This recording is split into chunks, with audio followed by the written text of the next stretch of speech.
Welcome to Optimal Game State.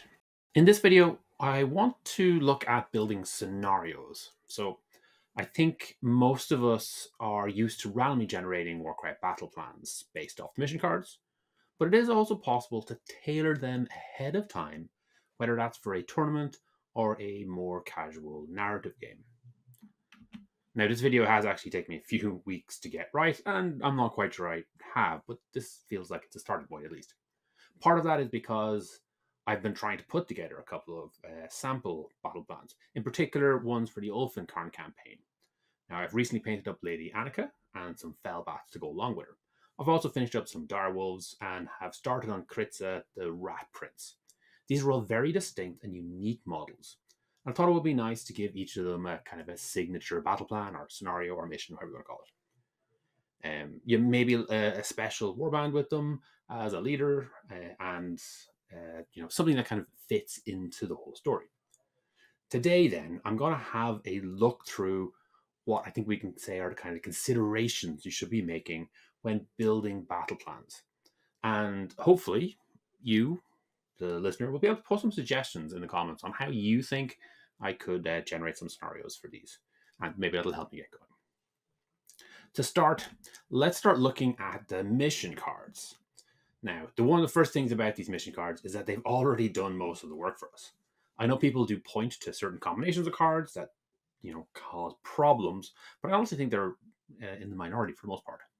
Those problem cards are often out of the non-match play ones, and in there the focus is more on doing something fun rather than necessarily something fair. We'll talk about that as we go along. In this video, we are going to be looking at the core cards from the Gur box set, which came out to start this edition. Mission cards are obviously split into terrain, deployment, victory, and twist in that order. Now, Warcry rules for using mission cards are pretty straightforward. You draw the cards, and then off you go. It's worth noting that this isn't the only way to go about it. This chart here is from the Star Wars Legion game, where players draw 3 of each of the relevant cards to generate a mission. The 3 cards on the left are the initial combo, and here you can see they've got 9 in total. So they've got what essentially is 3 deployment, 3 condition, and then the last 3 are, I'm not sure, objective. I think it's objective. So I guess that probably maps onto objective is probably going to be victory, deployment is still deployment, and then condition might be equivalent to what we would have for twists. But yeah, so in this case, there is an opportunity for people to veto cards. So the 3 on the left are the initial set, and then each player has an option to, I think in this case, veto 2 cards each, one at a time, and then you end up with whichever the 3 left on the left-hand side are. It's a pretty easy variant that you could actually add to Warcry if you wanted. But it just goes to show that, we have our framework and there are kind of different ways to approach it if you want. But yeah, this isn't what we're going to be focusing on today. Today we're going to be focusing on the kind of how these particular cards have been put together and how we can look at it part of the battle plan. So first up, we have the terrain cards. Now, terrain cards are quite interesting in that they aren't actually necessary. It is certainly nice to have a nice set of terrain and be able to pull it out and put down a card and then set it up that way. You don't really have to do much thinking about it. Very, very handy, and it feels fair.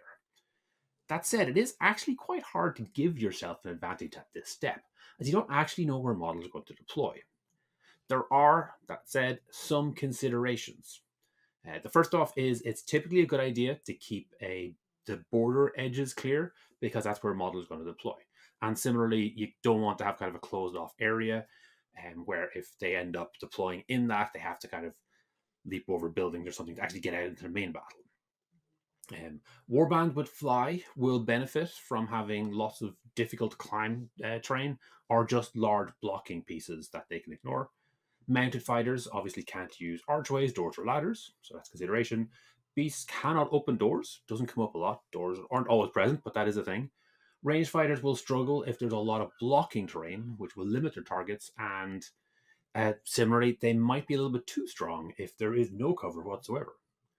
All of this, however, relates to terrain itself rather than how you set it up. Now, typically in a tournament, the terrain across all the boards will be relatively consistent of a similar type. That's kind of a best case scenario. Although in some events, you do have situations where they have a different team on each board. And honestly, that can be a case where, if you're playing your opponent on board one rather than board two, that could be enough of a shift for you to win or lose, depending on kind of what the board is and what the setups are. Anyway, it is a consideration. Best case scenario, you would love to have everyone having the same boards, but that might be a little bit dull. But yeah, it's a consideration, something to kind of understand and think about. Now, for tournaments, you should be looking at using a setup that is at least somewhat symmetrical. Not every game needs to be that, but Warcry is really best done that way. The decision who is red and who is blue for deployment is a completely random roll, and if you lose it, you do not get an advantage elsewhere. Now, there are some games where there's a bit of back and forth. So in Infinity, for example, if you get to choose a deployment, then your opponent gets to choose who goes first for the round. In that case, you want the terrain to be asymmetrical.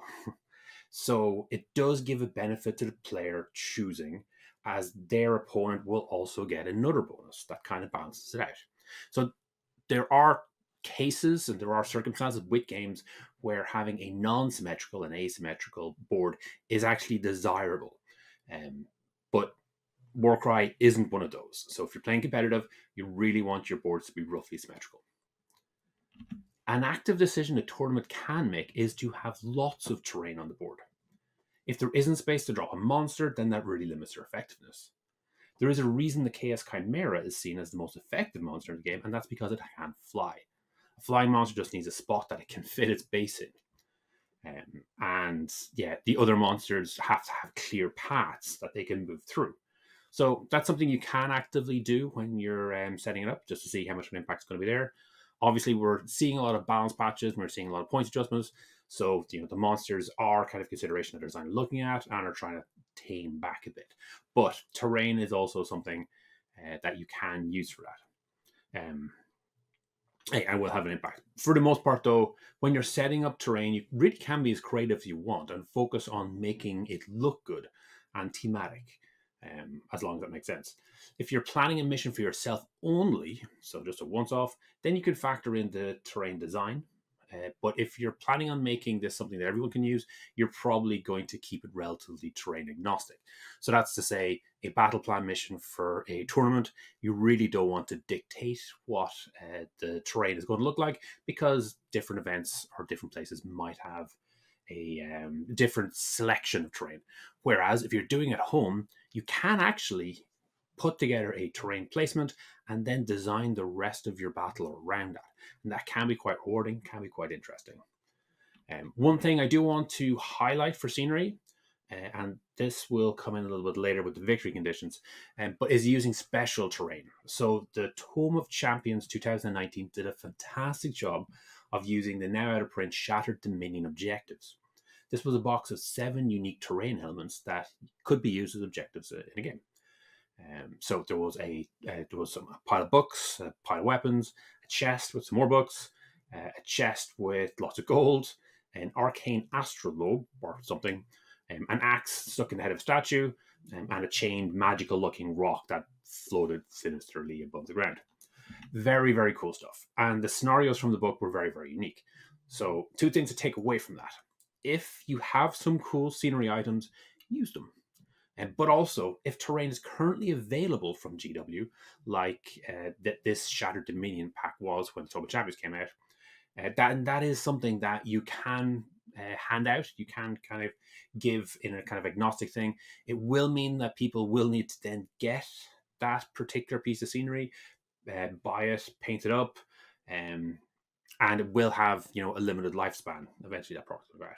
But players like myself do love the opportunity and an excuse to kind of pick these up, paint them for those specific scenarios. So in particular, I think that book was great. It had kind of unique story elements that kind of tied together, and it did actually use some of the specific models as well. So in one of them, I think it used a traveling wizard, among other things. All right, that's a ton of stuff on just terrain. Let's move on to deployments. Now, somehow I've managed to pick out all the non-symmetrical deployments here, but again, for tournament play, you really want to mirror them. Look for that symbol, I've got the big version of it, on the bottom right. That indicates that this particular one is symmetrical, and if it's not really balanced for tournament play. Personally, I do believe deployments should have at least one of the battle groups turning up on turn 2. That makes the turn 1 a little bit faster, as each side has only 2/3 of their model on the table. Turn 2, we're probably looking at a few models getting deleted, and then the rest of the game is going to be pretty bloody. We want games to be fast, and it does add a strategic element to it. Now, if you're randomly creating a single game, it can be a bit of a pain to have your best fighters randomly turn up late. But honestly, it is fine if you know ahead of time and you can make those decisions around it. So arguably, I would suggest that you actually go against the normal rules. And if you're doing a single game and you're randomly deploying, maybe work out the battle plan first and then have both groups split out into the 3 battle groups secretly and then put it in. That will add an extra bit of strategy. You'll have to think about what you're going to put where and how you're going to do it. But you won't be going into it randomly blind and then losing your best battle group just because you got unlucky. That's always a bit of frustration. Now, for tournaments, a common approach is to have around 6 preset missions where each battle group, so hammer, dagger, and shield, are in the second round an equal number of times. That's what we have here across these 6 deployments. So yeah, 2 hammer, 2 shield, 2 dagger. I actually strongly disagree with this. Keeping it even like this essentially balances them out and removes any real decision. So for me, that's a strike 1 against it. I like these kind of decisions, these kind of tactical options. The reason, though, they have 6 is because they actually want to run a 4-round tournament, which means they can't just do 3 of these and have 1 for each. With 4, that means we're going to be randomly deciding these. So yeah, so best case scenario, we do 1 of them each, and then the 4th one is going to double up. So you're going to have 1 of the battle groups is going to end up arriving in turn 2 twice out of 4 games. Alternatively, you could have it even. So you could have a battle group, the dagger turning up twice and then the hammer turning up twice, but then the shield never does. The problem with this is you end up slightly biasing the event for or against players depending on what they've picked. And because they're going blind to this, it's completely random. Now, personally, I like the idea of giving the deployments to the players ahead of time without the random element of it. So they'll know turn 1, turn 2, turn 3, or game 1, game 2, game 3, or even if they don't necessarily know which game it's going to be, but they know all 4 or 5 of the actual missions that are going to be played, and then they can work them out. Rather than this kind of typical scenario where you present 6, they try guess for 6, but they're only going to have 4 out of it. Okay, so yeah, again, that's personal preference. I know some people prefer it being even out, but yeah, that is what it is. Note also that these deployments are sticking enemy battle groups very close to one another. That's one of the joys of this system. It essentially skips out turn 1, which in many other games is just a shuffling and positioning around each other. Instead, we have 2 fighters that are basically next to each other and have a good chance of meeting and popping abilities and getting in early. This is a good thing. I think if you're designing your missions, you want to have a turn 1 conflict, turn 1 fight between 2 of the battle groups. Not necessarily the entire warbands, but at least 2 of the battle groups. That will, allow for some casualties. Some action will kind of kick off, and you're straight into the game. So, not all battle plans have that. I think if you look at the standoff, it's probably the furthest spread we have here. But I quite like that knife to the back where they've got, is that 8, 6? That's 6. So they're 12 inches away from each other. So I figured that's kind of a good distance to kind of get into. So that's a consideration to make. Now, for narrative play with deployments, you can get a little bit more creative. In this particular setup, I have an Easter egg hunt. Yes, those are chocolate eggs. No, I didn't manage to run the game. Yes, I did eat the chocolate. In this, the wolves are coming in from one side and the Corvus Cabal are all sitting around the camp. Now, while this does look cool and thematic, it actually misses out a bunch of the elements we've just been talking about. First of all, we've clumped all the wolves into one big group. Now, obviously, this isn't a legal warband, but even if I'm ignoring some of the rules for thematic reasons, splitting the enemy warband into 3 groups is good because it'll spread the battle across a table a little bit more. Whereas in this particular case, we're probably going to have the battle hit like that kind of corner area where the 2 warbands are going to meet, and we're probably not going to have the full board used and utilized, which is going to be a bit of a shame. I've also got all of the Corvus Cabal here on turn 1. Maybe I should have had a third of them out scouting somewhere to arrive in turn 2, and for some reason, split the camp up into 2 different camps or something like that. Maybe there's some internal rivalry or who knows what. But 3 battle groups and one of the groups coming in later, I think, does actually present some of the more interesting or more fun battles, and there are kind of narrative ways I can kind of tie it in. And if we're looking on doing an intro game, or we're trying to keep things easy for our opponent, what we can do is we can preset the deployments for the friendly warband. Or if we're playing against a more experienced player, then we can give them the choice of how they do their deployments, how to split things up. As we're doing a single battle, that will give them a big advantage. But you know what? That's awesome.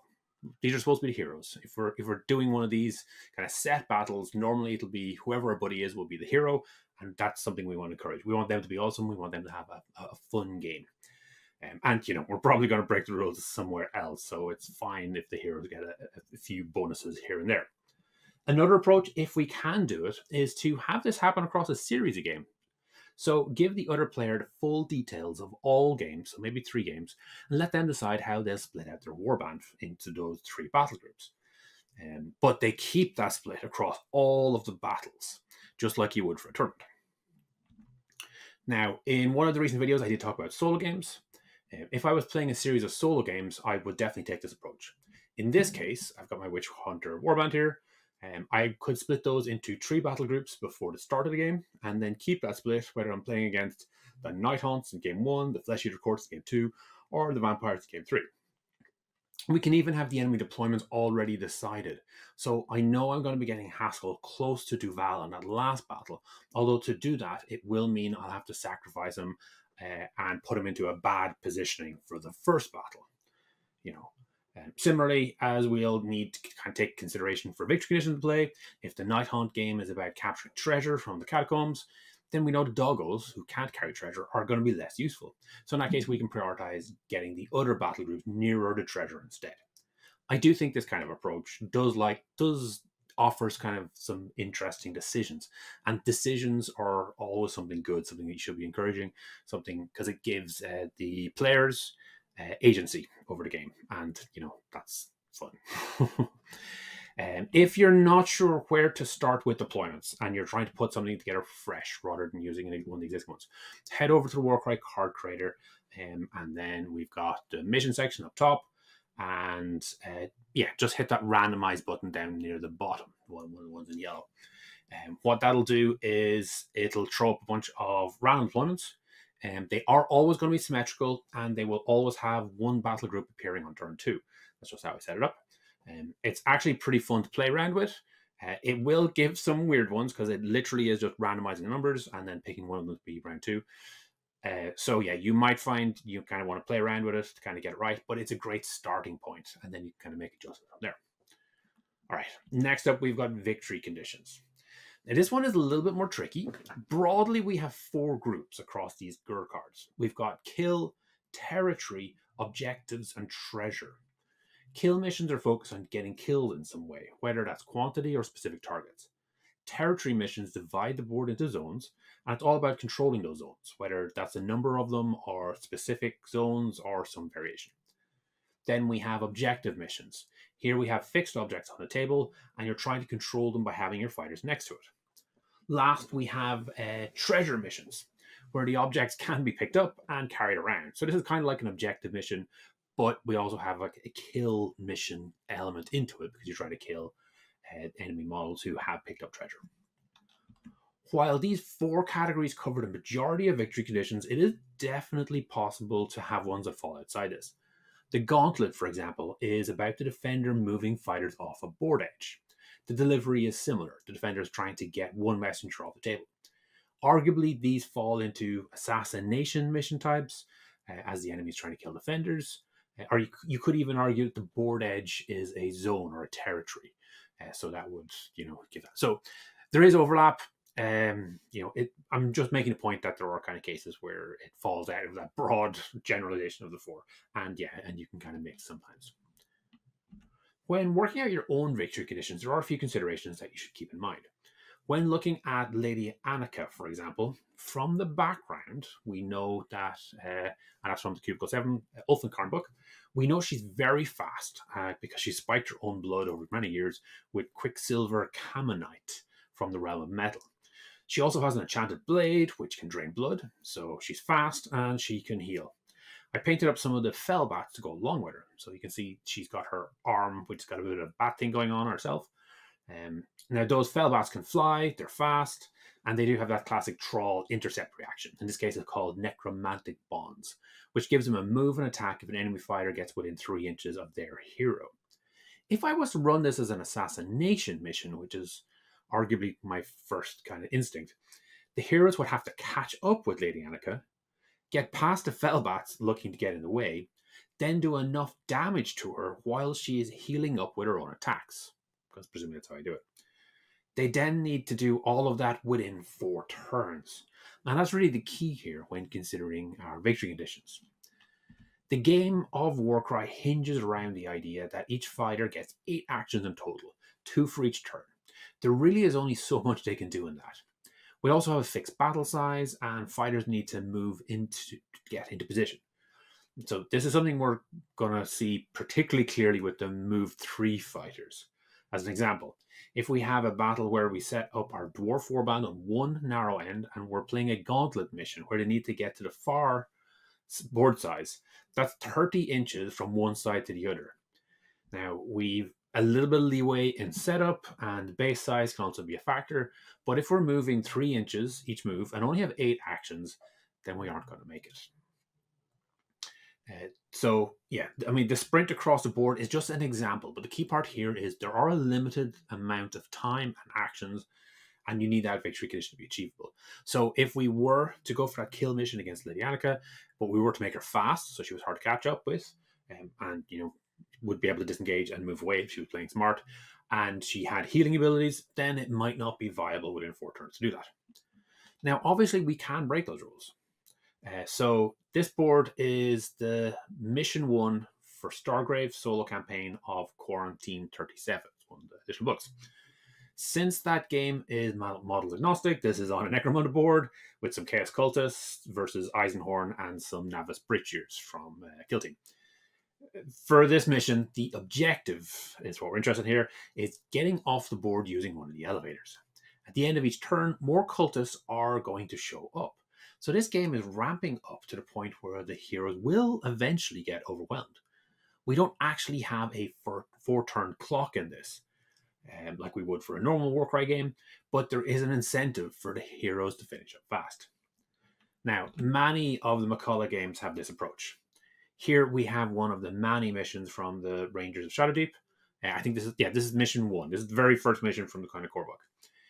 In these kind of games, the goal of the heroes is to reach some of the objectives. So here you can see on that map on the right side, there are some marked as clue. But a lot of time it is kind of treasure or data networks or whatever it is, depending on where you're going for. The heroes will then interact with those objects using an action maybe, or maybe just touching them. And then once they've kind of got enough of these, they will try to get out. In the case of this mission, the heroes are really trying to get that first clue. Now, each time they interact with one of the clues, they get a dice roll. They're hoping to get 1s or 2s. But each time they find the clue, then that roll on the table has been removed, and they get to re-roll it if they hit it again.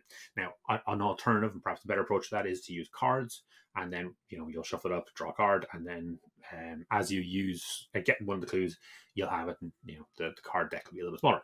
In these kind of scenarios, you are playing a bit of a push your luck style game. So at the end of the scenario, your warband will get XP and treasure depending on what they've managed to do. But sticking around longer increases the risks of your members getting injured or killed.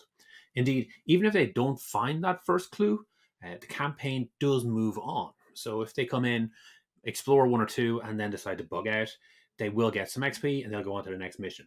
The only thing is they're not going to get that magical sword that you will get finding the body. Although they're only going to miss that out on the next battle. So the focus here for this particular type of game, which is a very narrative-driven game, is to get in, pick up some stuff, and get out. But it's more about telling a fun story rather than necessarily having a winner or loser. Because just playing the game and then not having your entire warband wiped out is basically winning. It's very, very tricky to lose, but you can get a lot more out of it if you have a successful run. Now, for competitive Warcry games, rather than telling an interesting story, we want to have a symmetrical competition between the two warbands, between the two players. Obviously, having story as well is good, but the priority is that both players are going in with what is essentially as fair a battle as we can have. So yeah, in this case, for victory conditions, we are really looking for them to achieve the same thing. And we would prefer if there wasn't a draw to that. The classic version of this is an uneven number of objectives. In that, obviously lots of different ways that you can do it, but at the end of the game, if it was purely based on that last turn and there was 3 objectives, if someone has 2, then they're going to win. Obviously, there's always a risk that one will have 1 each. So there's always something like that. But basically, you're trying to get a situation where there is only going to be a clear winner or a clear loser. You don't want a case of you want to try to keep it as clear as you can. In this particular example, we do have an even number of objectives, but each round, 1 is going to be a primary objective, which will give 2 victory points rather than 1. So in theory, there are 7 victory points to fight out over each turn. So it can end in a draw, but it's more likely than not that one player is going to win out. Obviously, we can tie story info into it. That's probably going to get a better experience. But the goal here is to have a clear objective that will give a single winning warband at the end of it by preference. And for events and for tournaments, actually, those points can be quite important. They can be used as further tiebreakers further down the line. So, that can be good. That can be a good consideration. And in cases like that, it would be preferable to have kind of equal scores across each of your battles, if that makes sense. Even though, there can be different ways to get it, there can be different maxes. If you can have kind of the average score you're going to get out of each battle similar, then that'll mean you'll be able to better compare them. All right. The last card we have is the Twist, which really is just a way to spice things up. I'm a big fan of these for narrative games where you can add a little bit more color. So just thinking about that Lady Annika scenario, you could have blood slicked floors, dark at night, trapped terrain if you're attacking your own house or something like that. I'm not a fan of these in competitive play, however. A perfect example of this is the Dead of Night Twist, which means that fighters more than 4 inches away cannot see each other. Not only does that wreck range warbands, but it also hits any ability that requires a target being visible. Now, as long as players know what they're getting into, they can adjust their warband for it. But with competitive events, there is an assumption that we're working under a standard metagame, and shifting that can be dangerous. Worst case scenario, you end up giving a boost to your own or a buddy's list, and it looks a bit dodgy. That said, Twists do offer a way to add some fun new mechanics or shake up the normal gameplay. So if you're running maybe kind of a weekly events and it's always been won by the same teams over and over again, then that's the kind of case where bringing in maybe a full event where one twist is in play all the time, and you've given a heads up to whichever player has been winning with that particular list. It can be a nice way to kind of shake things up. The last thing I want to talk about is a little bit more ambitious, shall we say, game variants. So it's something I've been very interested in lately. So this picture here, of course, is from that Vermintide Soul variant I've been working on. So that features 500-point warbands going up against set challenges on Warhammer Underworld boards. These are cases where we're actively pushing the rules a bit beyond how the designers intended. With my first Vermintide challenge, we were not too far off a standard game, but we scrapped that 4-turn limit. The map and the deployment are changed, and the enemy just keeps spawning in. So all of that, all of those changes really are just around the battle plan. I know we are playing it on hexes rather than the normal board, but for the majority, we're taking those core rules, we're keeping all that as we can, and we're just changing the battle plan beyond the kind of standard options. Interestingly, the monster challenge battles from the narrative campaign also break a lot of these normal rules. So this is where you've been working on the Hunt the Beast quest and you've managed to unlock the Break It Spirit battle plan. In this case, it's now your warband against a single monster with 6 turns for you to try kill that monster, or break its spirit, as it were. Now, monsters themselves break a ton of rules with how they do things and how people can play against them. Mostly, it's around how they activate. But I thought this particular scenario was a very, very interesting one because you are basically, if you're going to sit down and you're going to say to your opponent, here's my monster that I'm trying to capture. Let's play a game where you're playing with that. It's something different. It's something fresh. It's something new. And there's a certain argument that there's always kind of an incentive for the other player who's having fun with your model to throw the game a little bit. But I don't think that's always the case. Anyway, so the point was there are ways to shake up the game and break out and essentially have kind of new formats by just altering around those kind of 4 battle plan cards. Another element for me that I really, really am interested in is making custom profiles. Now, this is primarily something you'll see for narrative missions where you want to have the heroes face against an interesting enemy. Here, for example, we have that Lady Annika I've been talking about. Now, doing something like this does come with risks, especially if you're planning on playing the warband with the custom profiles against a friend. We don't, want to crush them. We want to generate a fun and interesting story.